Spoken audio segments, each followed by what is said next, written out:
दिल्ली के मुख्यमंत्री अरविंद केजरीवाल भी ऐसा लग रहा है कि झारखंड के पूर्व मुख्यमंत्री हेमंत सोरेन के रास्ते पर चल रहे हैं। हैरानी नहीं है कि जैसे हेमंत सोरेन के लिए कपिल सिब्बल और अभिषेक मनु सिंघवी पैरवी करते थे, उसी तरह केजरीवाल के लिए भी ये दोनों वकील पैरवी करते हैं। इसके बावजूद दोनों हेमंत सोरेन को कोई रास्ता या फिर राहत नहीं दिला पाए। यहाँ तक कि लोकपाल के मुकदमे मामले में शिबू सोरेन को भी कोई राहत नहीं मिली है। ईडी को हेमंत सोरेन को गिरफ्तार करना था तो उसने गिरफ्तार कर लिया। इससे पहले उनको 10 समन भी दिए गए। समन के खिलाफ अदालत में भी गए, लेकिन कोई फायदा नहीं हुआ। उसी तरह ईडी के समन के खिलाफ अरविंद केजरीवाल भी कोर्ट में गए, लेकिन अभी तक उन्हें भी कोई राहत नहीं मिली। वो ईडी के समन को अवैध बताते हैं, लेकिन ऐसा नहीं लग रहा कि पूछताछ के लिए अगर कोई एजेंसी बुलाए तो उसके समन को अदालत अवैध मानेगी। केजरीवाल को 6 समन मिल चुके हैं। 5वें समन के बाद ही ईडी ने राउज एवेन्यू कोर्ट में उनकी शिकायत कर दी।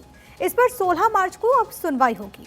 ईडी का कहना है कि सुनवाई समन के गुण दोष पर नहीं होनी है, बल्कि इस पर होनी है कि मुख्यमंत्री जैसे उच्च पद पर बैठे व्यक्ति एजेंसी के समन की अनदेखी कर रहे हैं और जांच की प्रक्रिया में बाधा उत्पन्न कर रहे हैं। तभी अदालत की सुनवाई से पहले ईडी ने उनको 7वां समन भी भेज दिया। 26 फरवरी को उन्हें पेश होने के लिए कहा गया, यानी कि कल उनको पेशी के लिए बुलाया गया है। ये देखना दिलचस्प होगा कि समन के बाद उनकी गिरफ्तारी होती है या फिर अगला समन मिलता है। वैसे उनकी पार्टी ने अभी से कहना शुरू कर दिया है कि उनको तो सीबीआई गिरफ्तार कर सकती है। आम आदमी पार्टी ने कहा कि भाजपा दबाव बना रही है कि आप और कांग्रेस का तालमेल ना हो। अब चूंकि दोनों पार्टीज में तालमेल तय है तो सीबीआई केजरीवाल को गिरफ्तार कर सकती है। ध्यान रहे कि मनीष सिसोदिया को भी पहले सीबीआई ने ही अरेस्ट किया था। ऐसा लग रहा है कि केंद्रीय एजेंसी सीबीआई और ईडी शराब नीति से जुड़े धन शोधन के कथित मामले में दिल्ली के मुख्यमंत्री अरविंद केजरीवाल पर शिकंजा कस रही है। इसी तरह झारखंड के पूर्व मुख्यमंत्री हेमंत सोरेन के खिलाफ शिकंजा उस वक्त कसा गया था जब वो सीएम थे और अंत में उनको अरेस्ट भी कर लिया गया। गिरफ्तारी से ठीक पहले उन्होंने अपना इस्तीफा दे दिया और पार्टी के वरिष्ठ नेता चंपाई सोरेन को विधायक दल का नेता चुना गया और राज्यपाल ने बाद में मुख्यमंत्री पद की शपथ भी चंपाई सोरेन को दिला दी। अब सवाल ये कि क्या अरविंद केजरीवाल को अगर ईडी गिरफ्तार करती है तो वो भी हेमंत सोरेन की तरह इस्तीफा देंगे या मुख्यमंत्री बने रहेंगे?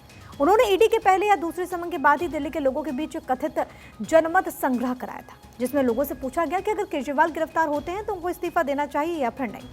आम आदमी पार्टी के मुताबिक इस सर्वेक्षण में शामिल लोगों ने कहा कि केजरीवाल को इस्तीफा नहीं देना चाहिए, उनको जेल से ही अपनी सरकार चलानी चाहिए। इसी जनमत संग्रह से पहले ही सरकार कह चुकी है कि केजरीवाल जेल से ही सरकार चलाएंगे। क्या वो सचमुच ऐसा कर सकते हैं? उससे भी अहम सवाल ये कि अगर वो मुख्यमंत्री पद से इस्तीफा नहीं देते तो क्या वो देश के पहले सीएम होंगे जो पद पर रहते हुए गिरफ्तार किए जाएंगे?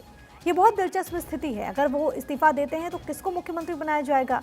आतिशी, सौरभ भारद्वाज या गोपाल राय? और सबसे बड़ा सवाल ये कि क्या दिल्ली की जो जनता है इन दोनों में से किसी को स्वीकार कर लेगी?